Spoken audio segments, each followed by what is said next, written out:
In Miffy's schoolroom, there was a plain white wall.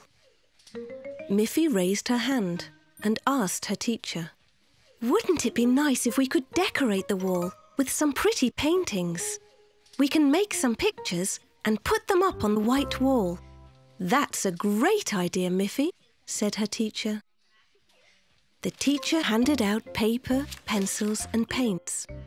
Soon everybody was busy drawing. Miffy drew a lovely flower. Melanie made some drawings of seashells. Aggie drew a fish. Winnie drew a boat with flags on it. Miffy used yellow paint for her flower and green paint for the stem and leaves. Aggie painted her fish with blue and yellow stripes. Winnie coloured her boat blue. She painted the flags red, yellow and blue. "I don't know what to draw next," said Melanie when her picture was finished. "Neither do I," said Winnie. "But we need lots more pictures to cover the wall," said Miffy. "Come on, children," said their teacher. "It's a lovely day outside. Bring your drawing things and let's go outdoors. You will find many things to draw if you look around." Soon the children were looking all over the playground. Miffy found some more colourful flowers to draw. Melanie drew a picture of a tiny red butterfly. And Winnie made a drawing of a very large tree. There were many different things to draw outside.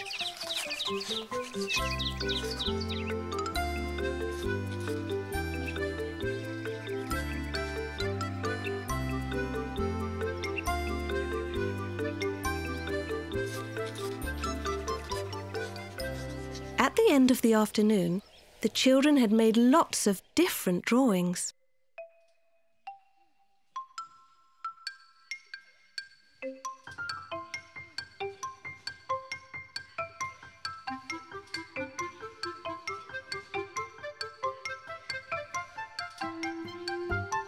The teacher was very happy with all the new pictures for the wall. But would they all fit? "We must be careful to put all of the paintings close together, so that there will be enough room for all of them," she said.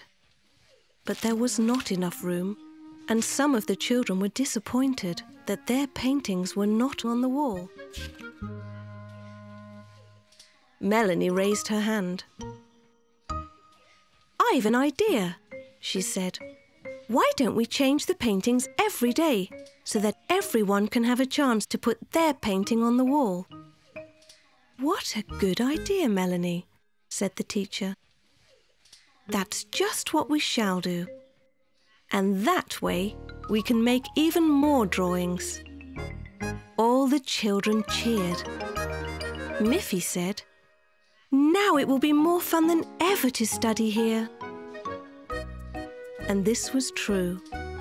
Every day, the classroom wall was decorated with different beautiful paintings.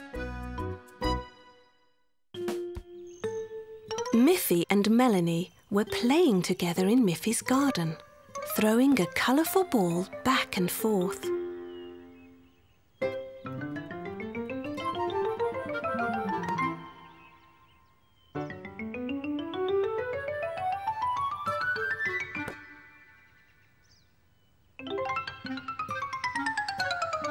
Melanie threw the ball high into the air, and Miffy couldn't see where the ball landed. As she looked for the ball behind a tree, she discovered something else. It was an egg, a blue egg. "How lovely," said Miffy. She forgot all about her lost ball and looked with wonder at the little blue egg. "What do you think is inside it, Melanie?" she said. Just then Poppy Pig came by. "I see you have a blue egg," said Poppy. "Do you think you get blue carrots from blue eggs?" "I don't think so. Carrots don't come from eggs." Melanie said, "My granny says that blue eggs have blue socks inside of them." "I don't think so. You buy socks in a shop. Eggs come from birds. There must be a bird's nest in one of these trees." Melanie looked up and saw a bird's nest with a big red bird sitting in it. Miffy wondered, "Can a blue egg come from a red bird?" Poppy said, "I'm pink and my mother and father are also pink." Melanie said, "I'm brown and my mother and father are brown too." Miffy said, "Maybe with eggs it's different. We know that yellow chicks come out of white or brown eggs." Poppy Pig lifted Miffy high enough so that she could put the blue egg back in the nest and under the red bird. The mother bird nestled over the blue egg and sang a happy song. Poppy found the lost ball. They all had great fun playing with the ball together.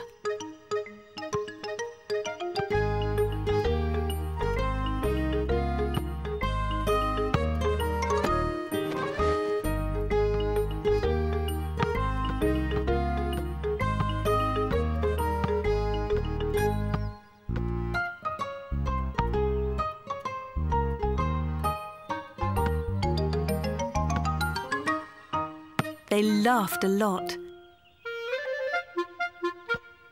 Suddenly, their laughter was joined by another sound. It was the cheeping of a baby bird.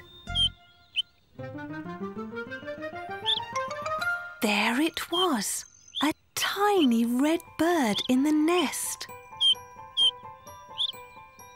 Miffy realised that a colour on the outside doesn't tell you what's inside. "I knew all the time that carrots don't come from eggs, Miffy," said Poppy Pig. "I was just making a joke about the blue carrots." "Me too," said Melanie. "Of course I know that socks don't come from eggs." "Now we know that red birds can come from blue eggs," said Miffy. "How wonderful!"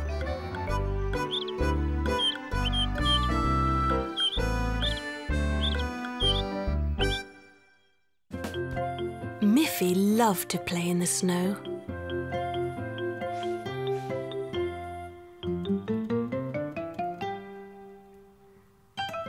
She loved to ride her sledge down the snowy hills. She loved to slide over the snow on her skis. She loved to lie in the snow and move her arms to make snow angels.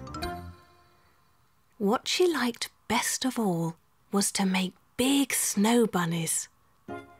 It was a hard job and she needed help to make them. Who do you think came along to help her? It was Snuffy the dog.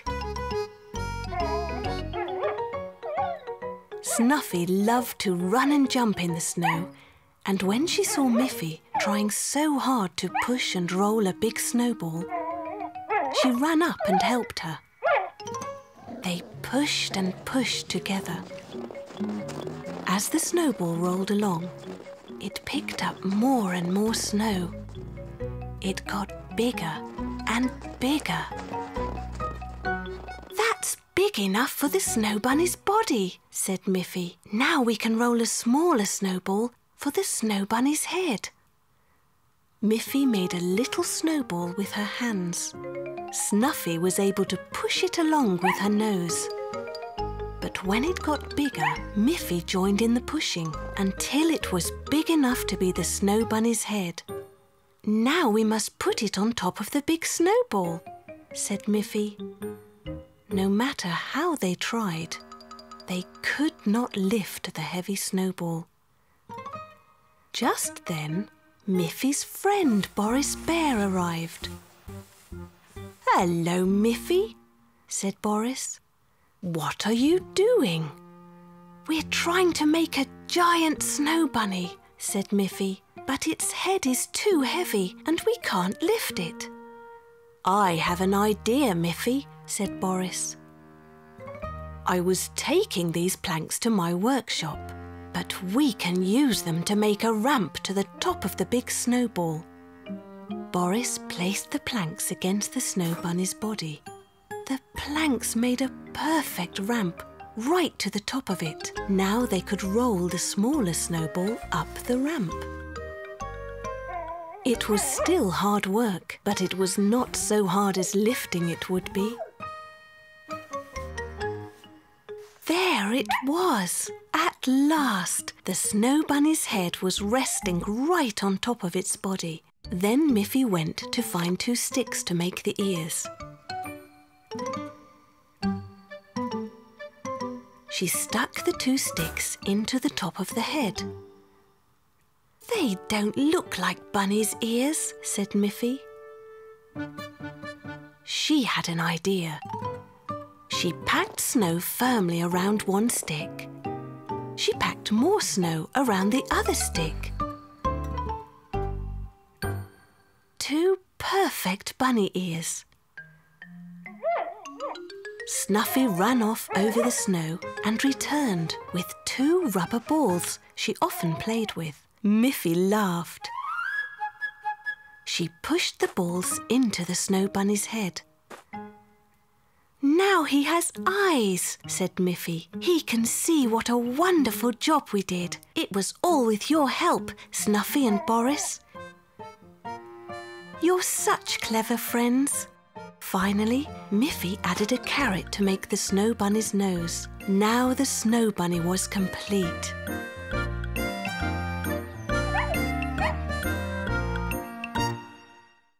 One morning, Miffy looked out of her window. What did she see? A beautiful kite was flying above her house. Miffy looked down the kite string to see who was flying it. Far away, at the other end, Miffy could see Poppy Pig's niece, Grunty. She seemed to be having a lot of fun.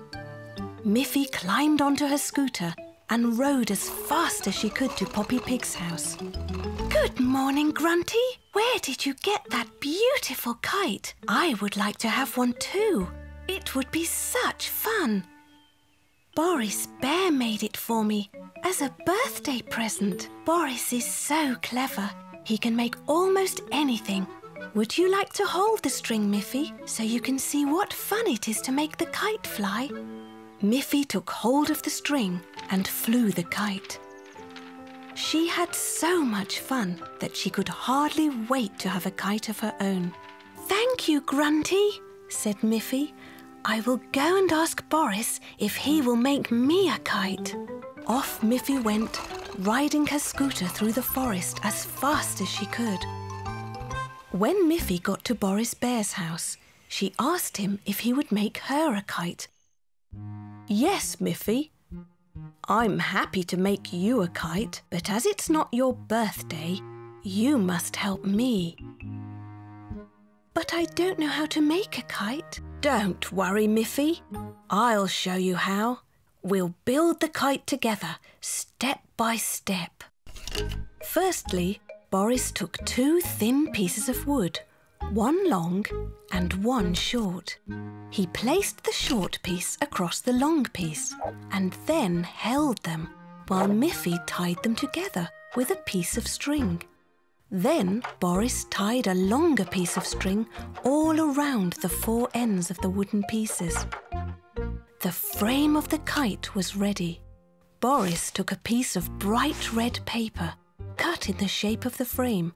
Now we must fold the paper over the cords and glue it, so that it will stay fastened onto the frame. Then the kite must also have a tail. Miffy took some strips of coloured cloth and tied them along another cord. She attached it to the bottom of the kite. It looked beautiful. Now we only have to attach a long piece of string.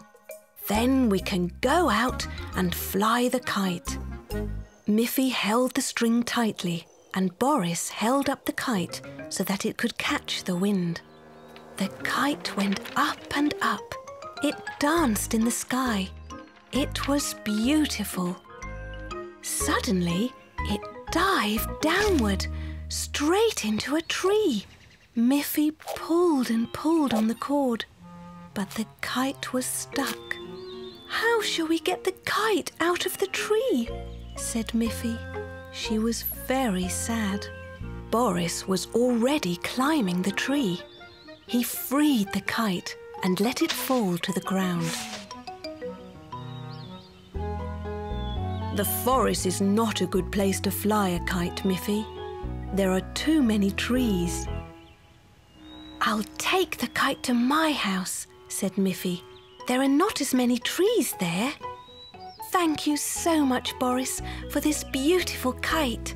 Miffy took the kite home on her scooter. She had such a wonderful time flying her new kite. There were 2 lovely kites in the air. One belonged to Grunty and one belonged to Miffy. One afternoon, Miffy and Melanie were playing in Miffy's garden. "I will pretend to be a princess," said Miffy, "and you can pretend to be the queen, Melanie." "That will be fun," said Melanie. It was good fun. Princess Miffy and the good Queen Melanie had a lovely afternoon.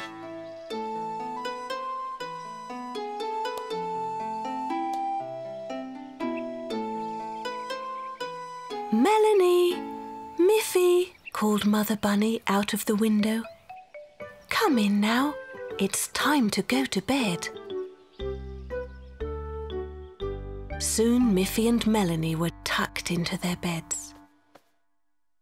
"Would you girls like me to read you a bedtime story?" said Miffy's mother. "Oh, yes! Please read us a story," said Miffy and Melanie. "Here is a nice story about a princess and a queen. Would you like to hear it?" asked Miffy's mother. Miffy and Melanie laughed. They thought it was funny that Miffy's mother had found a story that was just the same as the one they had played in the garden. It was a wonderful story, and both little girls listened with wide eyes to every word. When she finished reading the story, Mother Bunny turned out the lights and said, "Sleep well, little ones. Tomorrow is another day." When it was dark, Melanie whispered to Miffy, "That was a wonderful story. Wouldn't it be good if we could read another one?" Miffy turned on her bedside lamp. She took another book from her shelf. "Can you read it, Melanie?" asked Miffy. "Girls, girls, you're supposed to be sleeping," Mother Bunny said. When the lights were out again, Melanie whispered very softly to Miffy. "I can't read yet, Miffy. I wish I could." "Me too," whispered Miffy. Soon the little girls fell asleep. And before they knew it, it was morning. Wake up, Melanie and Miffy. It's time to get up and go to school."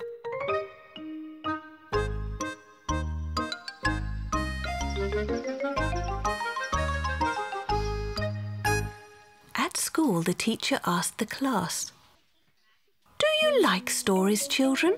Would you like to be able to read them yourselves?" Miffy and Melanie looked at each other. "That's just what we would like," whispered Miffy to Melanie. All that day, the children began to learn how to read letters and words. It was very exciting. At the end of the afternoon, the teacher said, "I have a nice storybook here. Who would like to read a few words from it? Miffy and Melanie looked at each other again. They were so surprised to see that it was the very same book Miffy's mother had read to them. Both girls raised their hands. The teacher picked Miffy and handed her the book. Miffy started to read. Once upon a time, there was a lovely princess. The teacher was surprised that Miffy read so well. You've learnt to read very quickly, Miffy, she said. I know this story by heart.